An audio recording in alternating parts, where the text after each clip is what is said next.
mu mawulire agava mu ggwanga erya DRC ewali olutalo wakati w'abayeekera aba M23 bano nga balwanira mu kifo ekimanyiddwa nga North Kivu era nga bano bagezaako okulaba nga batwala obuyinza bajje musajja mukulu amanyiddwa nga Felix Tshisekedi mu buyinza bw'eggwanga eryo. Kigambibwa nti kati olwaleero ate bitabuseemu oluvannyuma lw'okuba nti emmundu eyongedde okutabuka era emabegakaawo amawanga nga Uganda n'eggwanga erya Rwanda buli wendeeta M23 nengattamu eggwanga erya Uganda oba nengattamu abasajja ababiri okuli General Yoweri Kaguta Museveni n'omukulu akulembera eggwanga erya Rwanda amanyiddwa nga Paul Kagame. Nsinziira ku mawulire agafuluma ng'ennaku z'omwezi 9 omwezi ogw'omusanvu omwaka gwa 2024 agafulumira ku mukutu gw'amawulire ogw'ensi yonna ogumanyiddwa nga Al Jazeera nga galaga nti eggwanga erya Uganda libaakinga era liyamba era likolaganira wamu n'akabinja k'abayeekera kano aka M23 mu ggwanga erya DRC era bwe butyo n'eggwanga erya Rwanda. Kigambibwa oba kusinziira ku mawulire ago nti Uganda eyamba mu nkukutu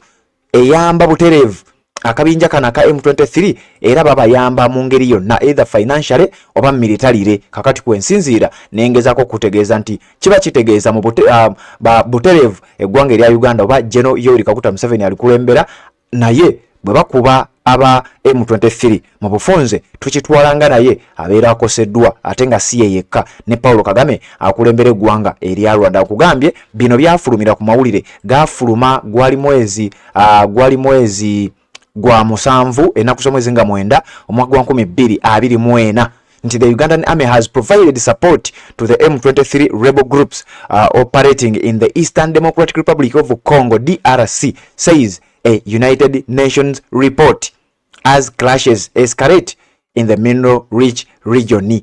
Era mabega kawo twakuwana amawulire agalaga nti amagye g'eggwanga erya Uganda baagakwatira mu bukodyo oba mu buvuyo obw'okubeera nti bo mu kifo ky'okulwana olutalo bali mu kaweefube wakubeera nga beddiza golodi. Kakati agamu ku mawulire agafuluma ng'ennaku z'omwezi lumu omwezi gwa January omwaka guno gwennyini 2025 nga twakagutandika.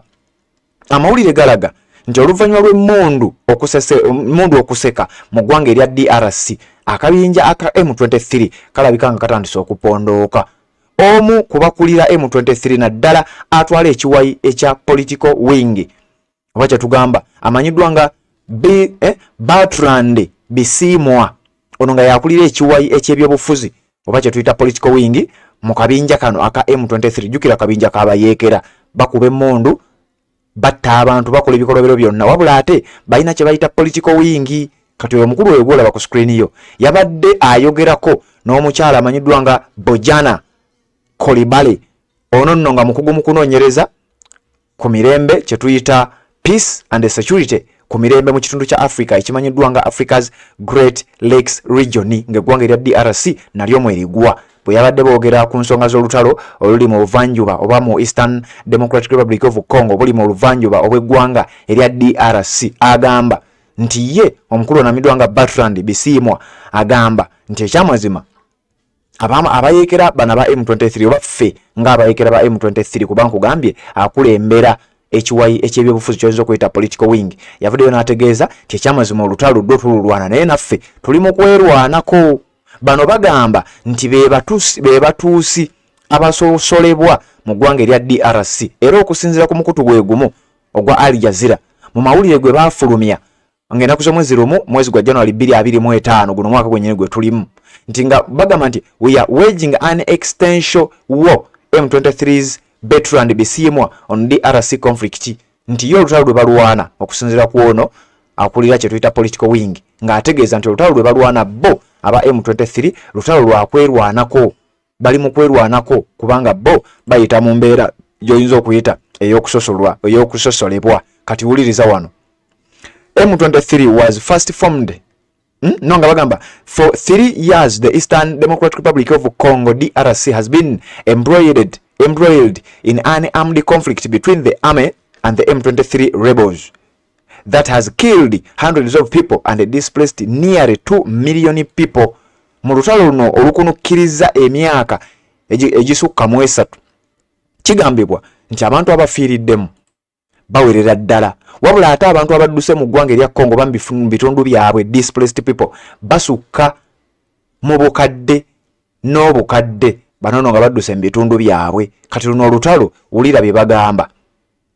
Okusinziira ku ono bakusinziira ku mawulire gano nga bagamba nti M23 says it is defending the interests of minority Congolese Tutsis, many of whom say they suffer discrimination and exclusion in the DRC for their ethnic links to Rwanda's Tutsi community. Wanono wulirizawo bulungi.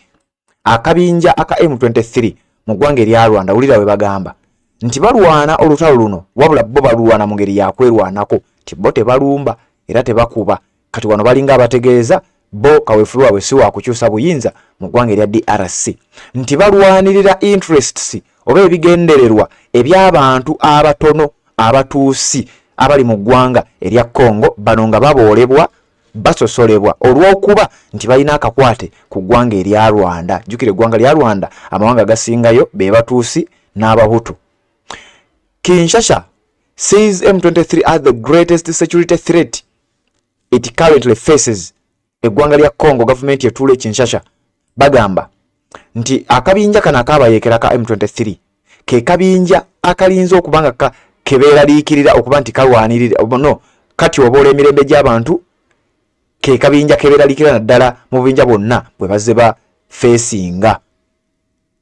Kino nno kigenda mu maaso n'okubeera nga kiraga nti akabinja ka M23 either kasupportingibwa eggwanga erya Rwanda era singa kaba kakubiddwa mu buli ngeri yonna abakasupportinga baba nabo bali affected. Despite attempts at ceasefires and negotiations including the 2022 Nairobi peace process and the recent mediation efforts by Angola, fighting has continued. Nti newankubadde wabaddewo emirundi mingi nnyo egibaddemu okuteeseganya naddala mu kuteeseganya oba enteeseganya ezaali mu ggwanga erya Kenya mu kibuga Nairobi kye baayita Nairobi peace process, n'enteeseganya ezaaliwo mu ggwanga erya Angola mu kibuga Luanda. Newankubadde enteeseganya ezo zibaddewo, kigambibwa nti bano okulwanagana kwo tekunnayimirira mu kukyagenda mu maaso.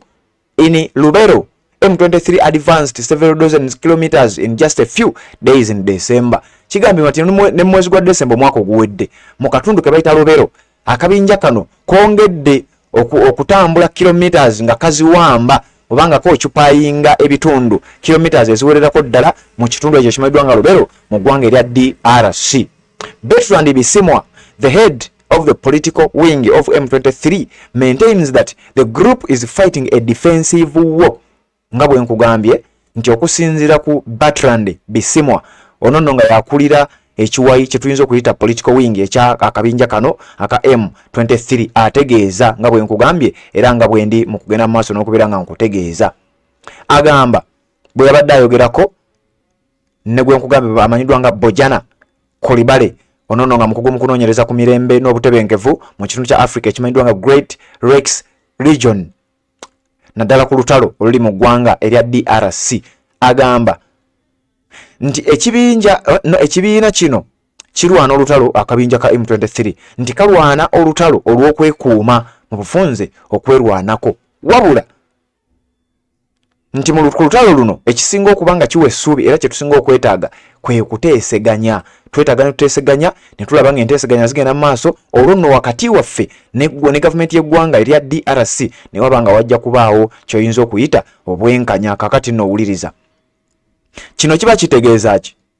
Okusinziira ku engagements eza gavumenti y'eggwanga erya America, gavumenti y'eggwanga erya United Kingdom ne gavumenti z'amawanga amalala eziraze nti bayinza essawa yonna okwenyigira mu lutalo luno nga bayambako gavumenti ya Felix Tshisekedi okubeera ng'esigala mu buyinza nga bakuba akabinja kano akabayekera. Jjukira mabegakawo twakuwa amawulire gavumenti y'eggwanga erya United States of America okuvannyuma lwa Felix Tshisekedi okubeera nga yakyalayo baategeeza Paul Kagame nti jjayo amajeego mu ggwanga erya DRC. Omukulu akulembera eggwanga eryo abeere nga yeekolera ku nsonga ze.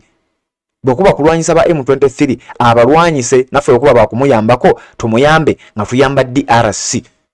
Nga kino kiraga bwaba nga waliwo enteekateeka ey'okukuba bayinza okujja ne baba nga bagenda kukuba buli kiramu ekinaasangibwa sayidi eyo. Era wano kiba kiraga nti aba M23 emmundu either yandibanga etandise okubakeeta oba ng'embeera si nnyangu mu ngeri emu oba endala. Jjukira eggwanga erya America weriba lisonze wantu ebiddako onaawulira. Mukutu gwa Red Zone TV weebale kubanga okyagoberera. Naggayo tujja kuwanga updates ku nsonga eziva mu ggwanga erya DRC ne mu nsonda ezeesigika ku nsonga ya M23 oluvannyuma lw'amawulire genkugambye agafulumanga 9 mwezi gwa 7 omwaka 2024 nga galaga nti eggwanga lya Uganda n'eggwanga lya Rwanda gawagira era basupportinga akabinja kano akabayekera ka M23 kati mbufunze fe wetuli okubanga tulukuwa gonna nga bwe ganabagafa side eyo wekumire ku mikutu gyaffe gino ojja kuba buli kimu tokimisinga kanzije tuberenga ate tweyongerayo ne updates endala. Mukutu gwa Red Zone TV webale kubanga okyagoberera.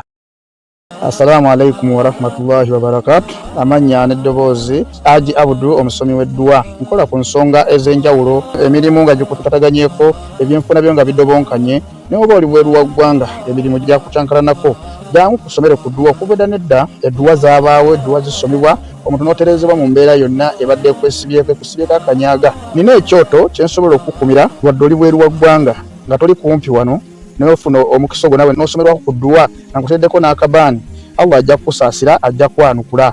Kuba ku namba yange y'essimu 0752 44 71 56 ne ku WhatsApp kwendi mpereza obubaka sobole okuyamba. Assalamu alaikum wa rahmatullahi wa barakatuh.